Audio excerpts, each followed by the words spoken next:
King of Gods. By Fast Food Restaurant, Kabanata 1426. Pagtalo sa isang Godlord. Sa sandaling ito, ang enerhiya ng Time Law na ginagamit ni Zhao Fang ay lalong lumakas. Kung gumamit siya ng ganoong kakilakilabot na enerhiya ng Time Law para lamang makatakas, talagang ipapabayaan niya ang Ancestral Artifact Fragment. Whoosh! Biglang tumalikod si Zhao Fang. Ang Chaos Origin Tribulation Lightning Sword sa kanyang kamay ay namamaga sa kapangyarihan. Mamatay. Hinawakan ng dalawang kamay ang espada, nilaslas niya. Sa sandaling ito, naramdaman ng humahabol na Godlord Firecloud ang paghihigpit ng Time Law at nagsimulang bumagal sa bawat aspeto. Mas matibay pa ang Time Law na iyon kaysa dati. Anong nangyayari sa batang ito? Naging malungkot ang mga mata ni Godlord Firecloud nang simulan niyang seryosohin si Zhao Fang. Habang bumababa ang espada sa hindi kapani-paniwalang bilis, nagmamadaling ibinaba ng Godlord Firecloud ang kanyang martilyo. Kling! Klang! Nagtagumpay ang Godlord Firecloud sa pagharang sa Chaos Origin Tribulation Lightning Sword ni Zhao Fang. Bagamat ang mga Fire Law ay mas mababa sa Time Law, sila ay mga batas pa rin. Bukod dito, ang Time Law na ginagamit ni Zhao Fang ay hindi partikular na makapangyarihan. Kaya ang Godlord Firecloud ay lubos na may kakayahang ipagtanggol ang kanyang sarili sa kabila ng mga pagpigil ng Time Law. Junior, kahit na gumamit ka ng kaunting Time Law, hindi mo pa rin ako matatalo. Ang Godlord Firecloud ay hindi napigil ang tumawa. Kahit na ang kanyang espada ay hinarang ng Godlord Firecloud, si Zhao Fang ay hindi nababagabag, at hindi rin niya binawi ang kanyang espada. Sa halip, inilagay niya ang lahat ng kanyang lakas sa patuloy na pagdiin gamit ang espada. Junior, walang kwenta. Teka. Inaabsorb mo ang energy ko. Ang Godlord Firecloud ay tumawa at naghahanda sa pagtawa nang bigla siyang ngumuso. Naramdaman niya na ang bloodline energy at divine power na ipinalalabas niya ay unti-unting naglalaho. Hihihi. Ngumiti si Zhao Fang at agad na umatras. Ang pangunahing layunin niya ngayon ay ang sumipsip ng enerhiya ng Godlord Firecloud. Gayunpaman, ang lakas ng isang Godlord ay napuno ng isang batas at medyo mahirap makuha, kaya nagkaroon ng pagkapatas ng ilang sandali. Pagkaalis ni Zhao Fang. Boom! Isang haligi ng apoy ang dumaan sa posisyon na dati niyang inookupahan. Ang bastos na ito. Nagdilim ang mukha ni Godlord Firecloud. Hindi pa siya nagdusa ng ganito sa kamay ng isang junior. Ang second elder at third elder, na umatras ng napakalayo, ay hindi maiwasang magulat sa tanawing ito. Hindi ko akalain na si Zhao Fang lang ang makakalaban ng isang Godlord sa ilang sandali. Napabuntong hininga ang third elder sa gulat. Siyempre, sa kanyang kasagsagan, kaya rin niyang labanan ang Godlord Firecloud sa loob ng maikling panahon, ngunit hinding-hindi siya makakalabas ng hindi nasaktan, lalo na't nahihirapan ang Godlord Firecloud. Totoo, ang Godlord Firecloud ay dumaan sa isang malaking labanan at medyo nasugatan ng trump card ng second elder. Saan lang nakukuha ni Zhao Fang ang enerhiya ng Time Law na ito? Ang second elder ay mas nag-aalala tungkol sa paksang ito. Napakahirap paniwalaan na ang isang batang junior ay nakakaintindi ng isang Time Law, at hindi pa nakakapasok si Zhao Fang sa antas ng Godlord. Ang iba pang apat na Godlord ay naiwan din sa kawalan ng paniniwala sa tanawing ito. Napakabihirang para sa mga half-step na Godlords na makipaglaban sa Godlords. Ang pinakamataas na rank 9 na pakikipagpalitan ng suntok sa isang Godlord ay hindi pa naririnig. Ano lang ang ginagawa ng Godlord Firecloud? Lumamlam ang mukha ng Blazing Gold Race Patriarch. Ang second elder at third elder ay parehong nawalan ng kakayahang lumaban, at kahit na si Zhao Fang lang ang kaharap ng Godlord Firecloud, hindi pa rin niya kayang patayin siya kaagad. Sa sandaling ito, boom! Bang! Nag-away muli sina Zhao Fang at Godlord Firecloud. Dahil na-absorb ng Chaos Origin Tribulation Lightning Sword ang ilan sa divine power ng Godlord Firecloud, mas malakas pa ito at medyo nagulat sa Godlord Firecloud. Malaki. Ang bilis ng pagsipsip ay mas mabilis pa sa pagkakataong ito. Natuwa si Zhao Fang. Ang kanyang Chaos Origin divine power ay mayroon ding fire intent. Matapos masipsip ng isang beses ang enerhiya ng Fire Law, naging mas madali ang pangalawang pagkakataon. Junior, Ang enerhiya ng isang Godlord ay lubhang mapanganib. Ang Godlord Fire Cloud ay umungol, may masamang tingin sa kanyang mukha. Boom! Ang kanyang buong katawan ay sumabog na may fire energy na parang sisabog na bulkan. Kahit na ang Second Elder ay kailangang maingat na harapin ang kakilakilabot na enerhiyang ito. Ang Godlord Fire Cloud ay inihanda sa pagkakataong ito at mabilis na naglunsad ng isang counterattack. Naramdaman ng Second Elder at Third Elder ang kanilang mga puso na lumukso sa kanilang mga lalamunan sa tanawing ito, at maaari lamang silang umasa na makakaiwas si Zhao Fang. Ngunit sa kanilang pagtataka, hindi man lang sinubukang umiwas ni Zhao Fang. Space-Time Barrier.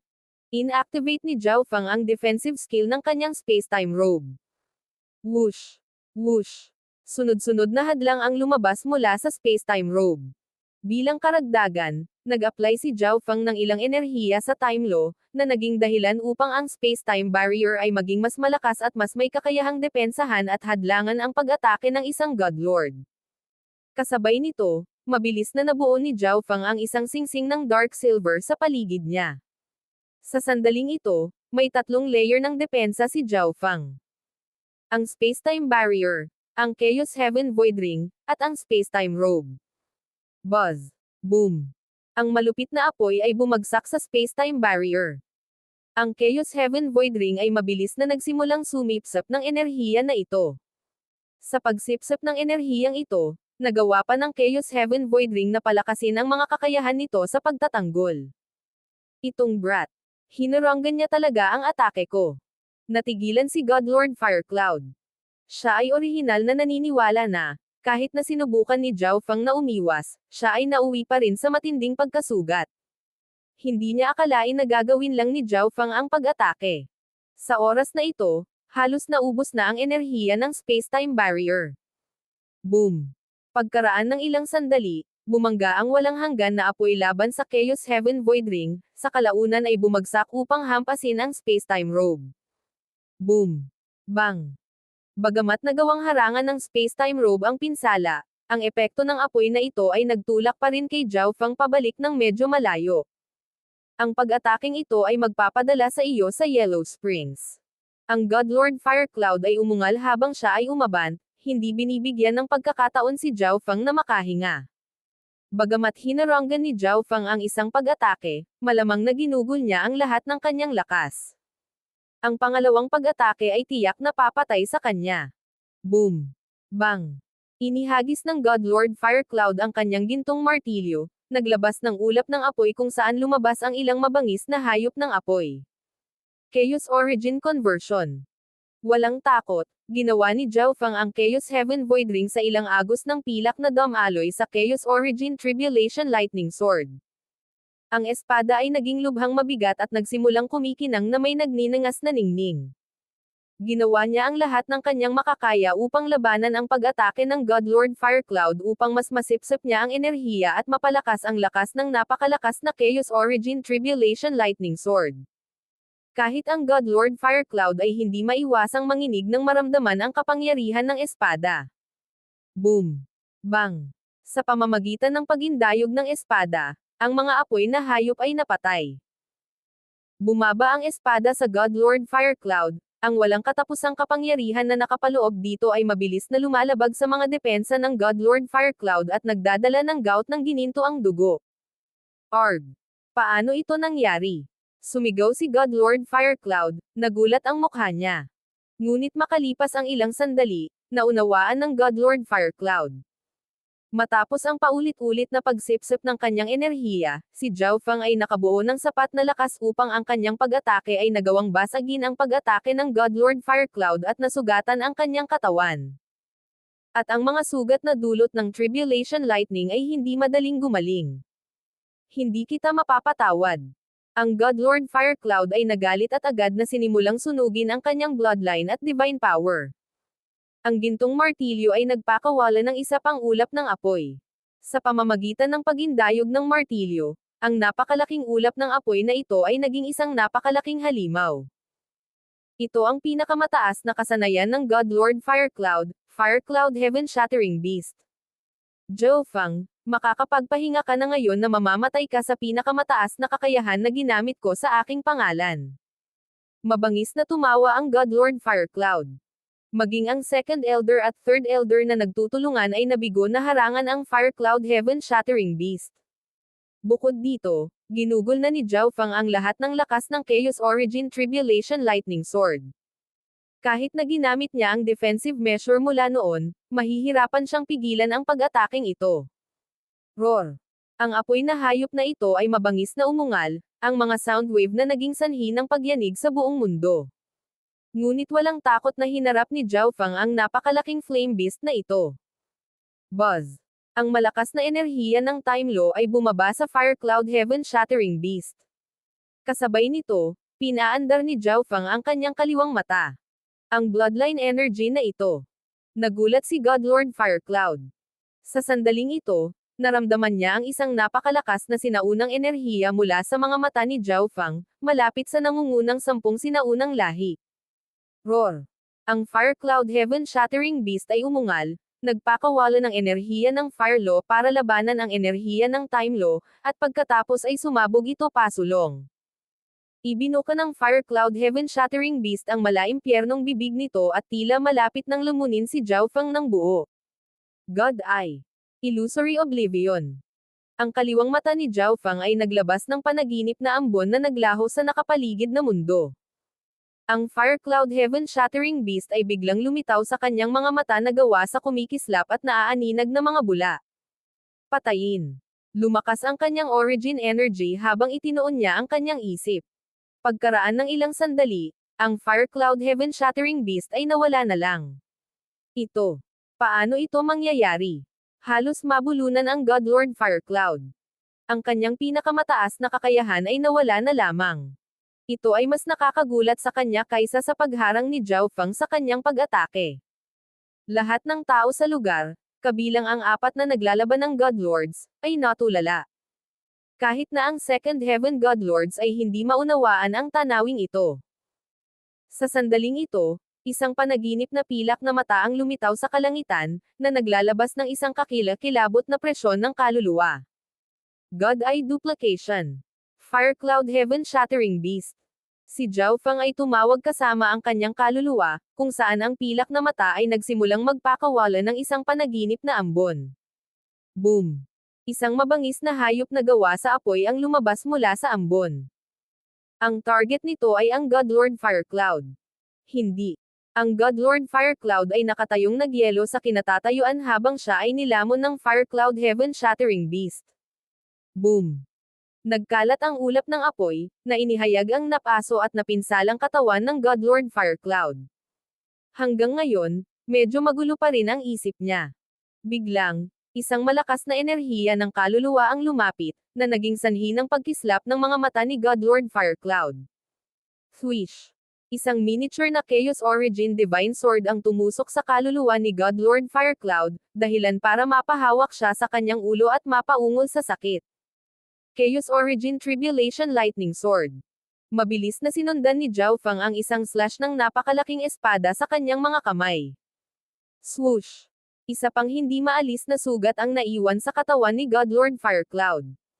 Ang mga pinsala ni Godlord Firecloud ay napakalubha na ngayon. Ang mga pag-atake ni Zhao Fang ay nilagyan ng Tribulation Lightning Energy at Time Law Energy. Ang Tribulation Lightning Energy ay nagpahirap sa paghilom ng mga sugat habang ang Time Law ay kinaladkad ang oras ng paggaling sa Infinity. Bilang karagdagan, ang kakaibang diskarte at bloodline na enerhiya ni Zhao Fang na lumalapit sa nangungunang 10 sinaunang lahi ay nagdulot sa kanya ng takot at takot. Tumakbo. Nang walang ibang salita, ang Godlord Firecloud ay nagbago sa isang bahid ng apoy at nagsimulang tumakas. Ngunit natural na hindi hahayaan ni Zhao Fang ang Godlord Firecloud ng ganoon kadali. Swish! Swish! Dalawang batis ng liwanag ang dumaloy sa kalangitan, ang isa ay tumatakas at ang isa ay humahabol. Gayunpaman, ang tumakas ay isang Godlord habang ang humahabol ay isang peak rank 9 lamang. King of Gods, Kabanata 1427. Ang wakas ng digmaan. Dalawang batis ng liwanag ang dumaloy sa kalangitan, ang isa ay tumatakas at ang isa ay humahabol. Ang tumatakbo ay ang Godlord Firecloud ng Blazing Gold Race habang ang humahabol ay ang Peak Rank 9 Zhao Feng ng Spiritual Race. Nang makita ng lahat ang tanawing ito, ang una nilang reaksyon ay ang pagtataka kung nakakakita sila ng mga bagay. Isang makapangyarihang Godlord ang hinahabol ng pinakamataas na rank 9. Ganito ba kalakas si Zhao Feng? Ang katawan ng Second Elder ay nanigas, at ang kanyang mukha ay namutla sa hindi makapaniwala. Kahit na sa kanyang tuktok, hindi siya naniniwala na matatalo niya ang Godlord Firecloud, ngunit si Zhao Feng. Hindi ko akalain na, habang natalo tayo, siya lang ang nakakatalo sa isang Godlord. Ang Third Elder ay umiling sa gulat, bumantong hininga sa kanyang kababaan. Mula nang dumating si Zhao Feng sa Spiritual Race, paulit-ulit siyang nagpakita ng nakakagulat na paglilinang at lakas.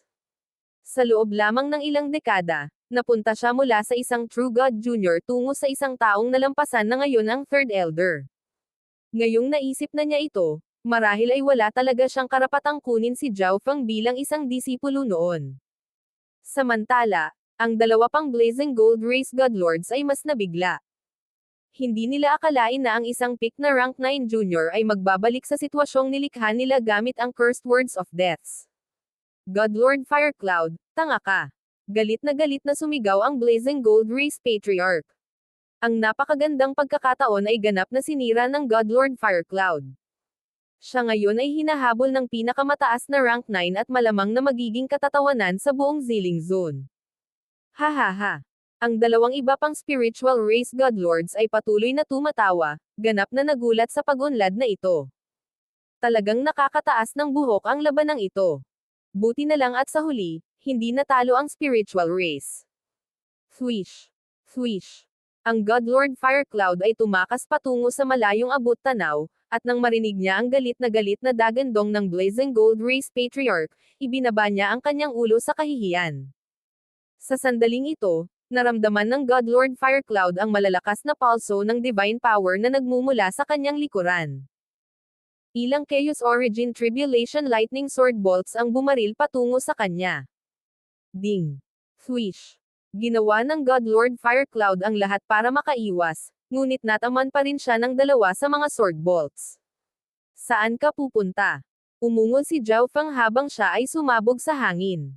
Sa totoo lang, nang hindi ginagamit ang Time Law, mahihirapan si Zhao Feng na makipagsabayan sa Godlord Firecloud. Kahit na naabutan niya, hindi garantisadong papatayin ni Zhao Feng ang Godlord Firecloud. Ang mga Godlord ay may napakatibay na sigla.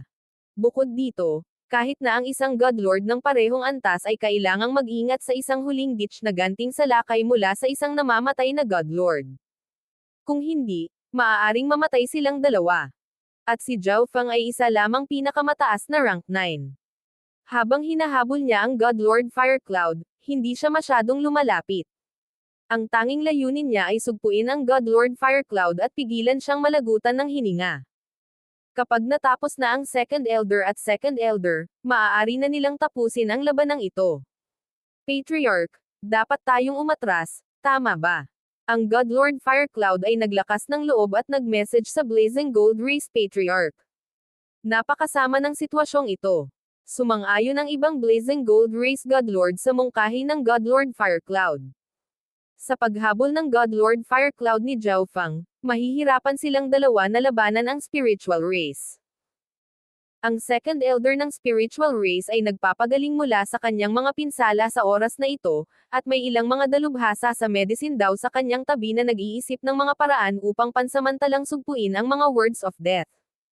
Kapag ang Second Elder at Third Elder ay nakabawi ng sapat na lakas, at dahil ang Spiritual Race ay may mas maraming kalahating hakbang na Godlords na natitira kaysa sa Blazing Gold Race, ang Blazing Gold Race ay daranas ng mas malaking pagkatalo. Umatras.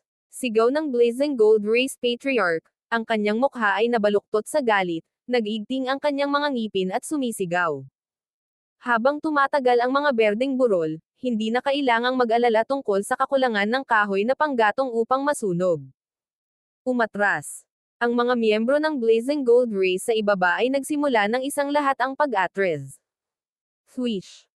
Ang Godlord Firecloud ay sumali sa dalawa pang Blazing Gold Race Godlords, silang tatlo ay nakikisali sa isang fighting retreat.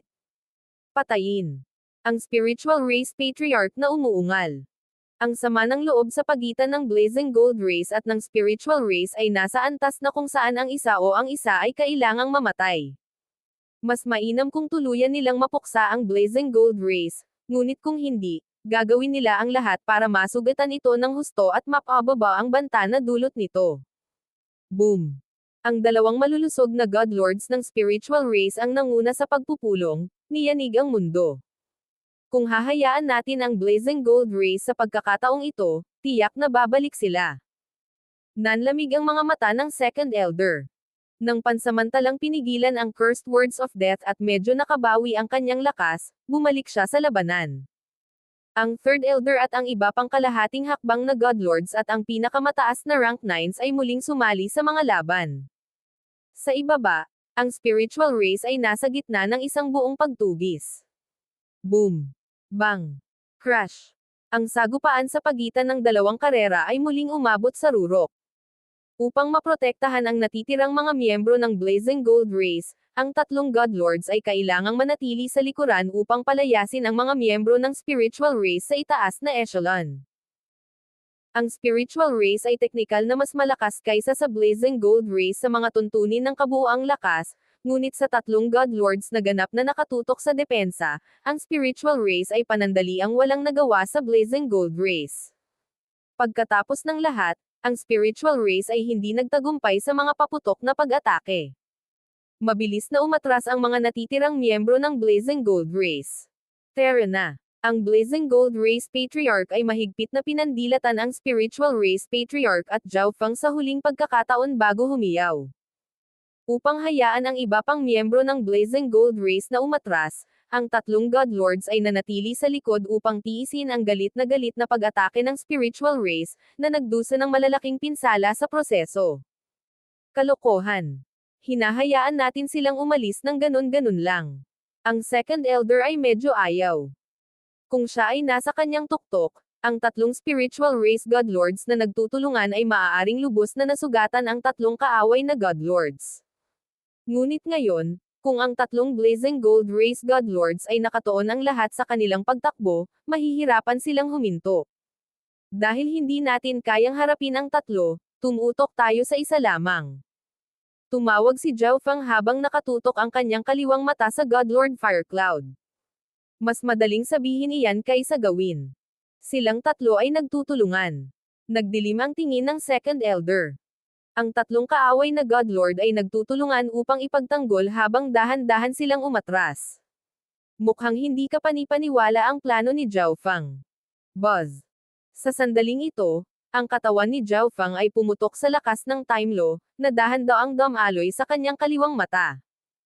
Ang enerhiya ng Time Law na ginamit ni Zhao Feng sa oras na ito ay mas malakas kaysa dati. Buzz! Buzz! Nagsimulang lumabas ang panaginip na ambon mula sa kanyang kaliwang mata, nakasisilaw at napakarilag. Sa sandaling ito, ang lahat ng mga miyembro ng Spiritual Race sa lugar ay natulala sa nakakatakot na sinaunang enerhiya na pinalabas ng mata ni Zhao Feng. Space-Time Seal.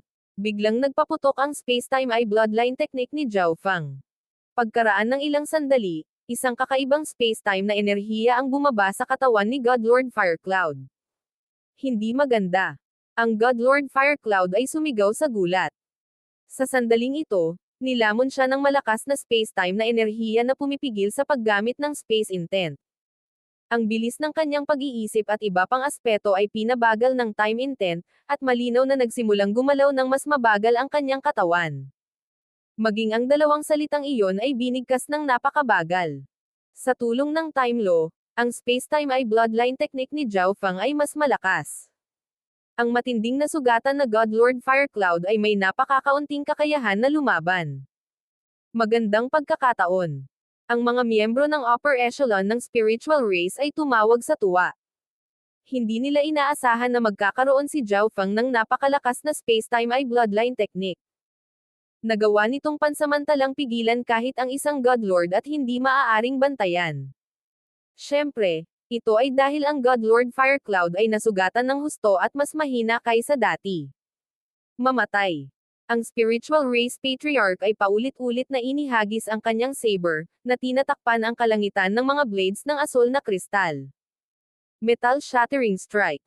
Ang palad ng Grand Elder ay nagpakawala ng hindi mabilang na nakasisilaw na gintong kristal. Swoosh! Ang mga gintong kristal ay parehong matutulis at mabilis, na tumutusok sa katawan ng God Lord Fire Cloud.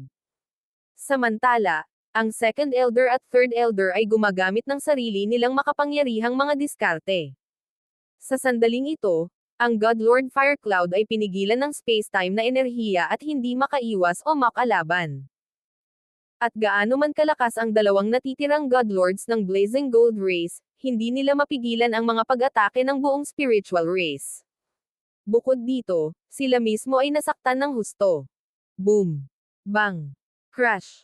Sa sandaling napaatras ang Blazing Gold Race Patriarch at ang isa pang God Lord, ang iba pang mga pag-atake ay direktang tumama sa God Lord Fire Cloud. Hindi.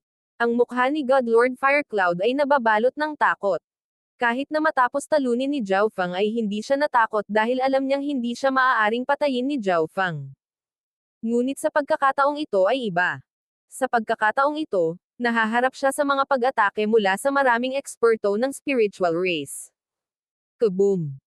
Ginawa ng God Lord Fire Cloud ang lahat upang labanan ang space-time energy at i-activate ang kanyang mga depensa.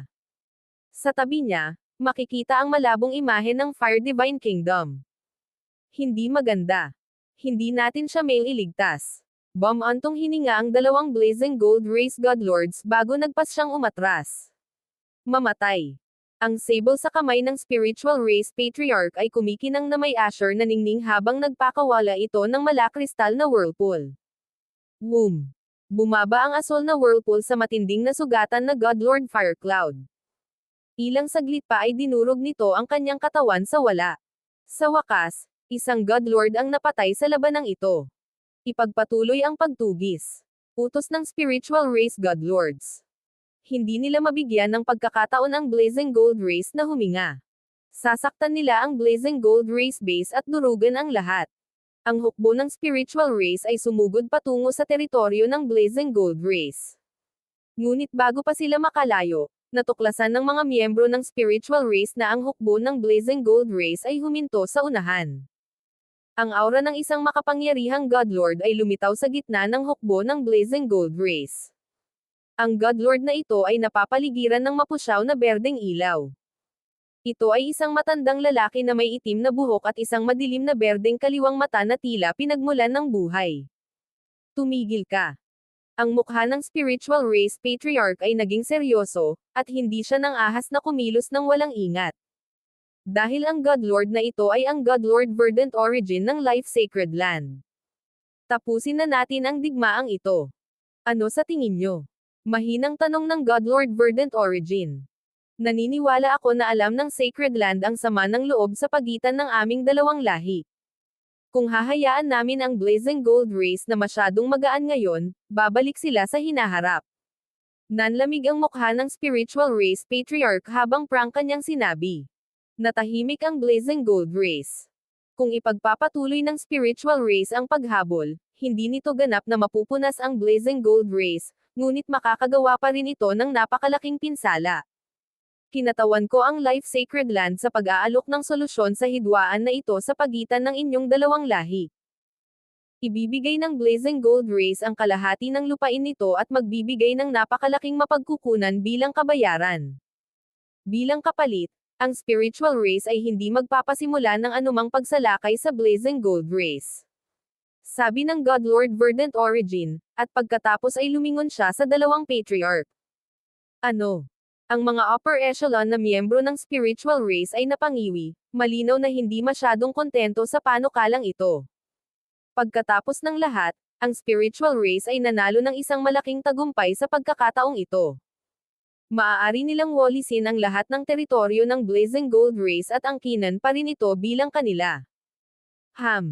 Ang dalawang Blazing Gold Race God Lords, gayunpaman, ay napakasaya na marinig ang panukalang ito. Malinaw na pinaboran nito ang Blazing Gold Race. Gayunpaman, Mula sa pananaw ng Life Sacred Land, ito ay tama lamang at nararapat. Ang spiritual race ay haantong sa matinding sugat sa sarili kung susubukan nitong ganap na sakupin ang mga lupain ng naglalagablab na gold race. Ang kabuoang lakas ng Zilling Zone ay babagsak, natutokso sa ibang mga zone sa pag-atake. Patriarch, ang panukalang ito ay hindi masyadong maganda. Nagsimulang mag-usap ang mga upper echelon na miyembro ng spiritual race.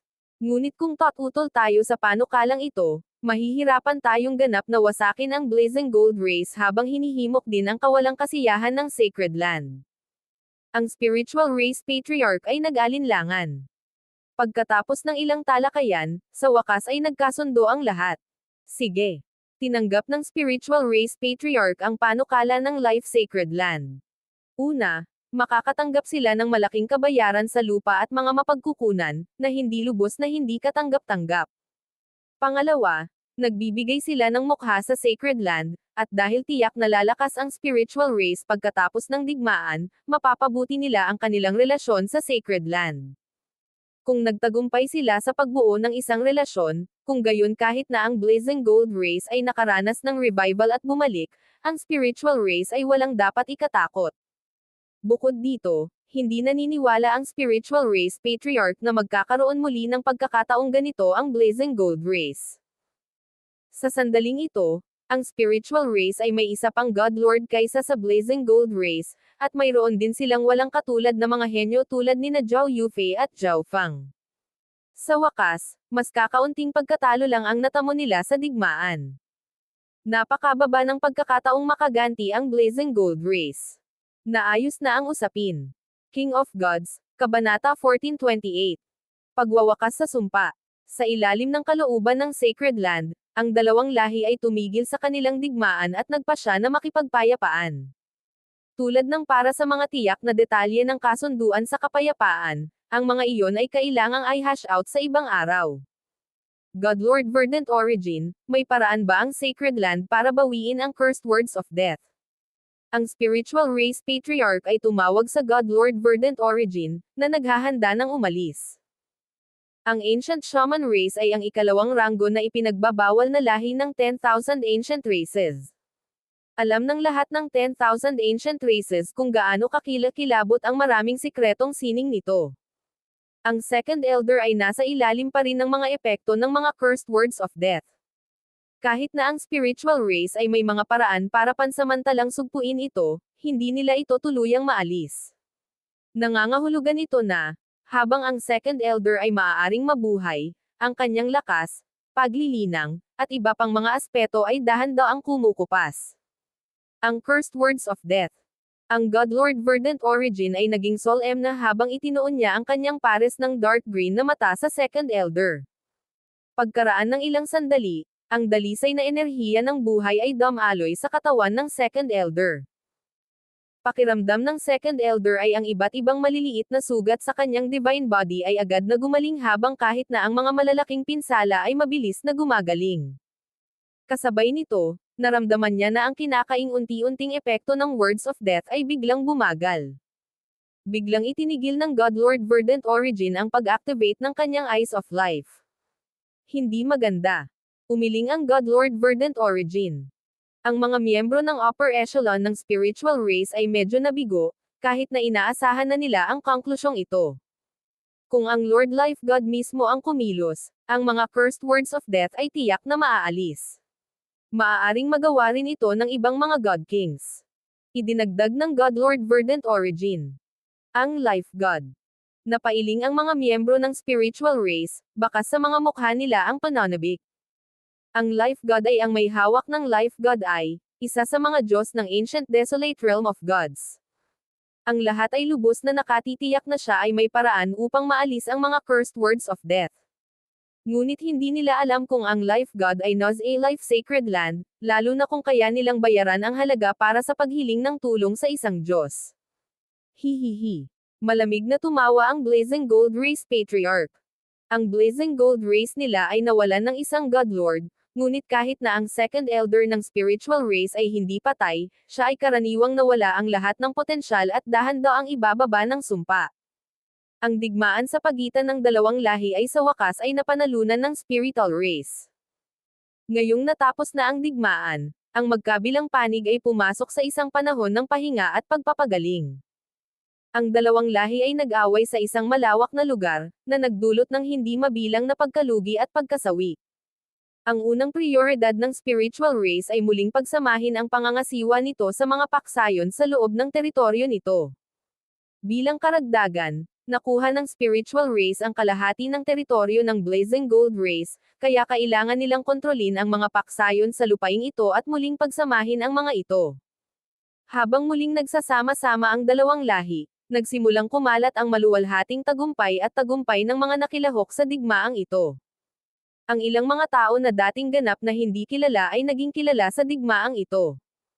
Mas maraming tao ang nakakuha ng ilang maswerteng pagkakataon o naunawaan ang ilang prinsipyo sa pamamagitan ng digmaan at mabilis na nakapasok sa mga bagong antas.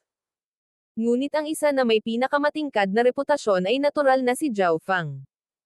Napatay niya ang hindi mabilang na mga miyembro ng upper echelon ng Blazing Gold Race, pinatay ang pinakamalakas nitong half-step Godlord, at natalo pa ang Godlord Firecloud, na binaliktad ang buong labanan. Ang bawat isa sa mga maluwalhating tagumpay na ito ay napakahirap gawin, ngunit ang lahat ng ito ay nag-iisang nakamit ni Zhao Feng. Dahil sa mga nagawa ni Zhao Feng sa nakaraan, isa na siya ngayon sa mga pinaka-focused on figure sa Ziling Zone. At ang kanyang kilos at hitsura ay ginawa siyang idolo ng hindi mabilang na mga kabataang babae sa Ziling Zone.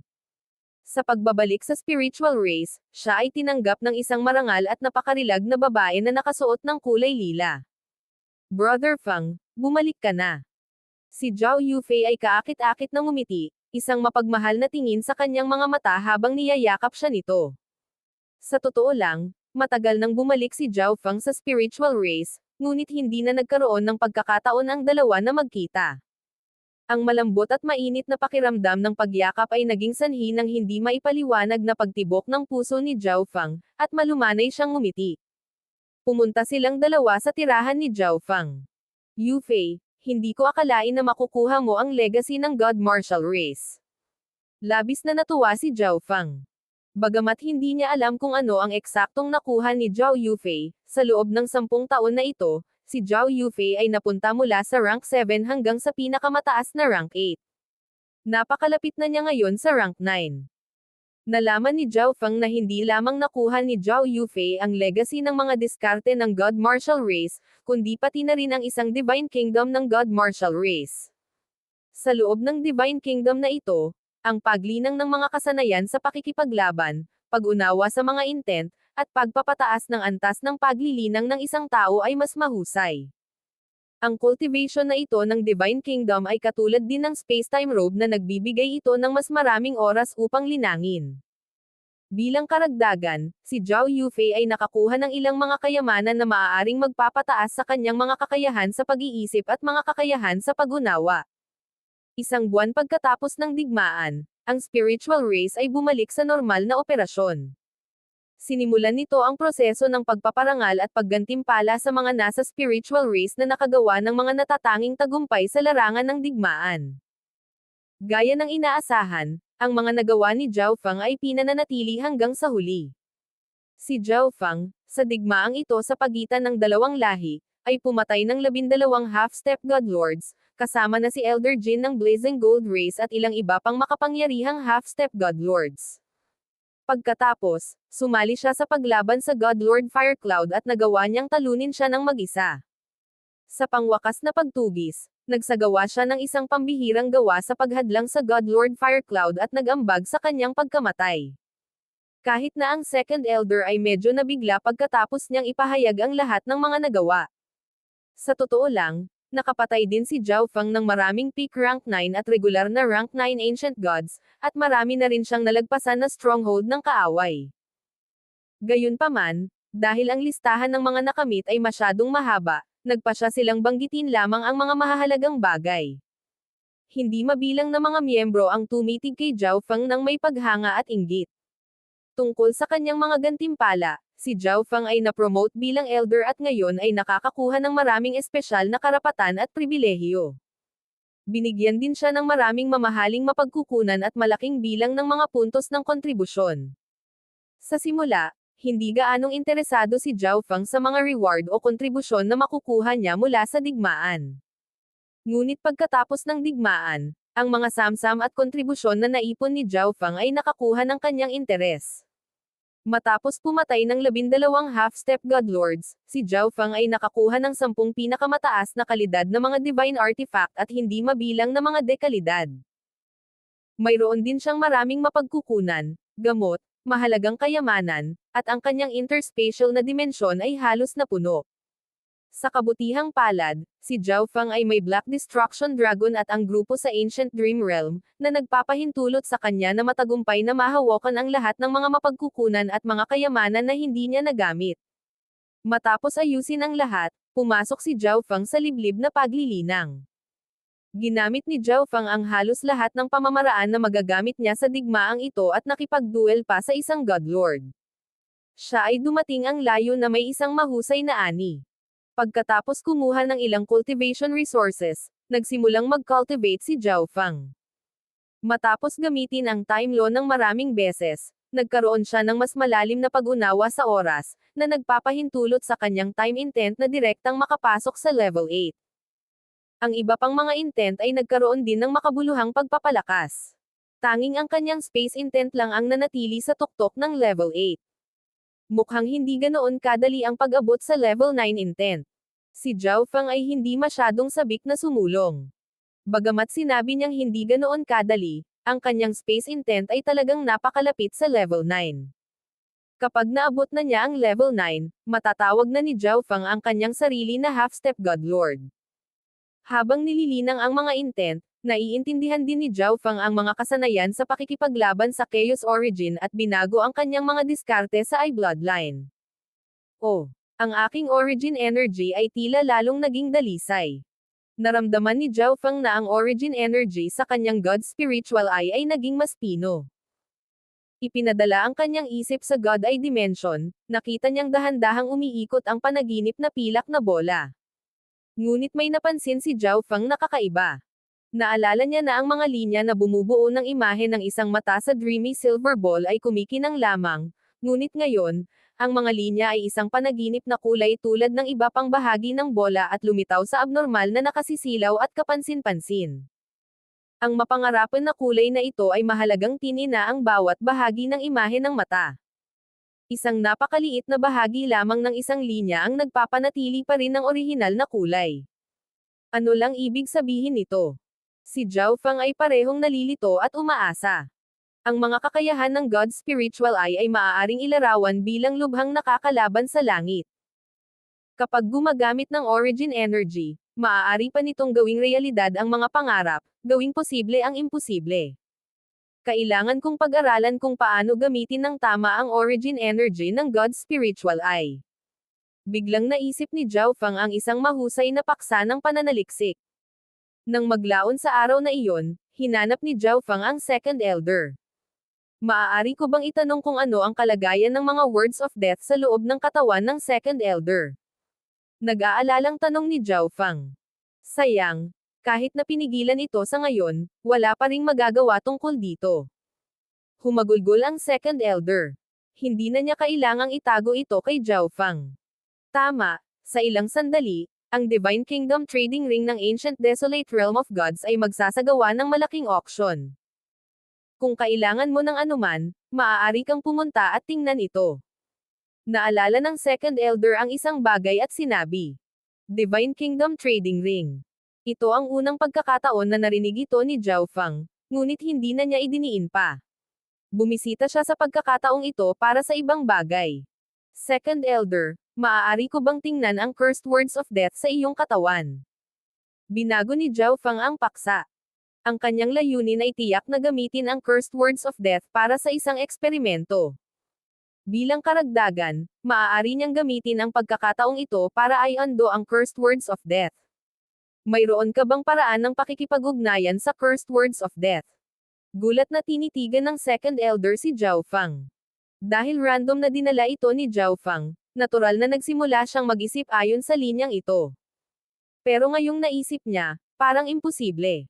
hindi ko itatago kay Second Elder. Sa nakaraan, ang junior na ito ay dumanas din ng sumpang ito at nagawa lamang itong itapon sa pamamagitan ng pagkakaroon at muling pagsilang. Gayunpaman, ang junior na ito ay mayroon pa ring kaunting pag-unawa sa mga cursed words of death. Bahagyang ngumiti si Zhao Fang. Nang marinig ng Second Elder na si Zhao Fang ay dumanas din ng mga words of death, siya ay naging medyo nasasabik, ngunit pagkatapos ay kumalma siya pabalik. Ang pag-aari at muling pagsilang ay hindi magandang solusyon at hindi magagamit ng Second Elder. Sige, hayaan kitang subukan. Sumang-ayon ang Second Elder. Si Zhao Fang ay dumanas ng mga words of death noon, kaya tiyak na naunawaan niya ito, at ang Second Elder ay kumapit pa rin sa manipis na hibla ng pag-asa. Ang Second Elder ay nakaupo sa loob ng isang lihim na silid. Isinaaktibo ni Zhao Fang ang kanyang kaliwang mata at sinilip ang divine body ng Second Elder. Saan lang galing ang eye bloodline ng batang ito? Ang Second Elder ay hindi maiwasang magtaka nang maramdaman niya ang hindi malinaw na enerhiya mula sa kaliwang mata ni Zhao Fang. Samantala, si Zhao Fang ay ganap na nakatutok sa pagmamasid sa cursed words of death sa katawan ng Second Elder. Isang halos hindi matukoy na itim na sinulid ang kumalat sa buong katawan ng Second Elder. Natuklasan din ni Zhao Fang na may napakalaking enerhiya na pumipigil sa itim na sinulid na ito, na pumipigil dito na magdulot ng anumang karagdagang kaagnasan. Iniisip ko kung ang mga kakayahan ng aking God Spiritual Eye ay mabisa laban sa mga cursed words of death. Hindi mapigilan ni Zhao Fang na matuwa ng kaunti.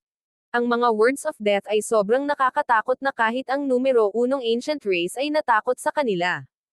Ang mga paraan ng pagpapawalang bisa sa sumpang ito ay lubhang limitado at malupit.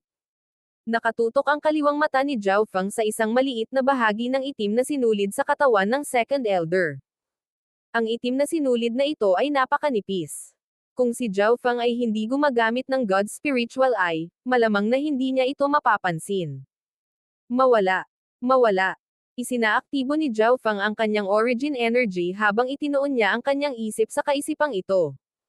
Buzz. Ang mapangarapan na bowl ang pilak sa God Eye Dimension ay bumigay, at pagkatapos ay nagsimulang maglaho sa mundo ang panaginip na ambon. Sa isang iglap, ang manipis na itim na banta na iyon ay natakpan ng isang panaginip na kinang sa mga mata ni Zhao Fang. Ilang sandali pa, nawala ang maliit na piraso ng itim na sinulid na iyon. Parami ng parami ang mga piraso ng itim na sinulid ay nagsimulang maglaho, ngunit ang origin energy ng God Spiritual Eye ay nagsimula ring mabilis na kumupas. Kung ikukumpara sa itim na sinulid na tila walang katapusan na umaabot sa katawan ng Second Elder, ang pagkawala ng ilang bahagi ay halos balewala. Ngunit bilang isang God Lord, ang Second Elder ay lubos na nakadarama kahit na ang mga banayad na pagbabago sa kanyang katawan. Sa sandaling naramdaman niya na ang isang maliit na bahagi ng kanyang divine body ay natanggal sa isang pasanin, ang sigla nito ay muling nag-iiba, ang kanyang mga mata ay kumislap sa isang matalim na liwanag.